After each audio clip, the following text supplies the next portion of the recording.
Mark and welcome to my YouTube channel. Today I'll be continuing the discussion on the Mountain Valley Pipeline. If you recall from the last couple videos, or the last video in particular, Richard did a great job discussing the different ways to approach an issue and posing some serious possible solutions. If you've watched every video in this series, you've now learned what the Mountain Valley Pipeline is, the impact it is having on the environment and the people around it, and the possible solutions for this complex issue at hand. In my video, I'm going to take a step back to see how the Mountain Valley Pipeline and others alike affect America's energy.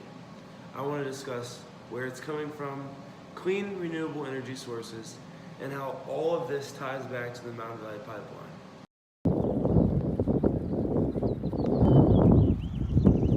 Where energy comes from, I thought, no better way than to see what our peers here at the beautiful University of Kentucky know. I'm going to apologize right now for the video quality in this next segment. Where do you think our oil comes from? Overseas. Oil. Middle East. Saudi Arabia. Middle East. The Middle East. Middle East. As a whole, according to the students I interviewed, most of our oil comes from foreign imports overseas. The most common answer that I received was Saudi Arabia, located near the oil-rich Persian Gulf. However, this is a common misconception and is far from the truth. Often overlooked is the United States' role in terms of energy, both in natural gas and renewable green energy. According to the United States Energy Information Administration, the United States produces more than 77% of the petroleum they consume while importing less than 19%, which is the lowest percentage since 1967.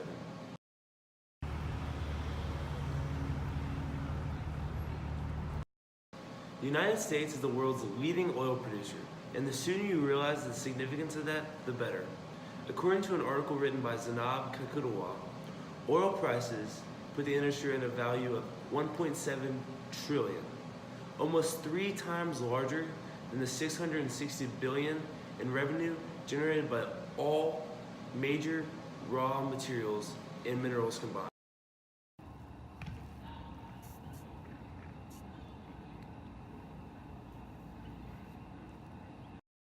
Another quick remark I'd like to make is that the United States is both importing petroleum and exporting petroleum.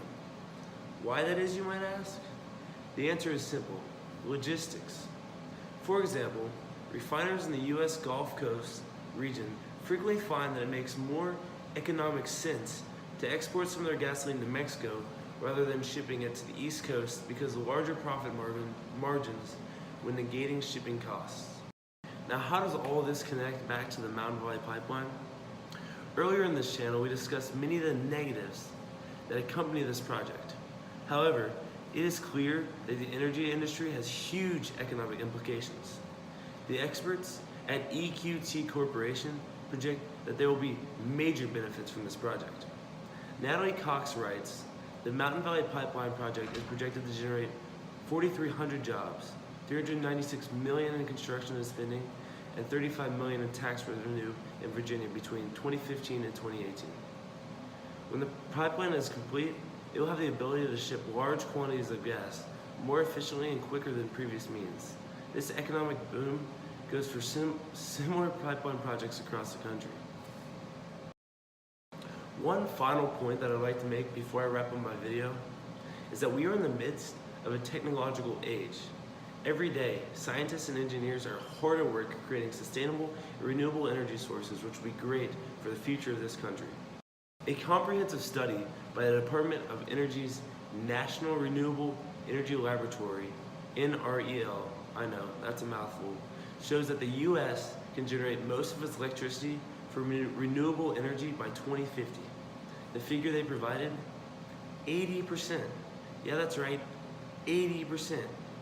If that doesn't get the little nerd inside of us all excited, then you got something fracking wrong. Get it? Like fracking? I'm sorry, that was just a crude joke.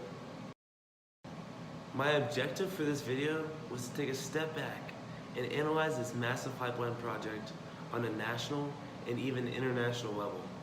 I wanted to ensure that you, as a viewer, had all the necessary information and heard both sides of the argument. No matter where you stand on this particular subject, an informed decision is always the best one. Regardless of your opinion, there are things you can be doing right now to make an impact. Thank you for watching my video. Up next will be our final video in the series. We will be wrapping up our discussion on the Mountain Valley Pipeline and explain what you can be doing right now to create change. I'll see you then in the next video.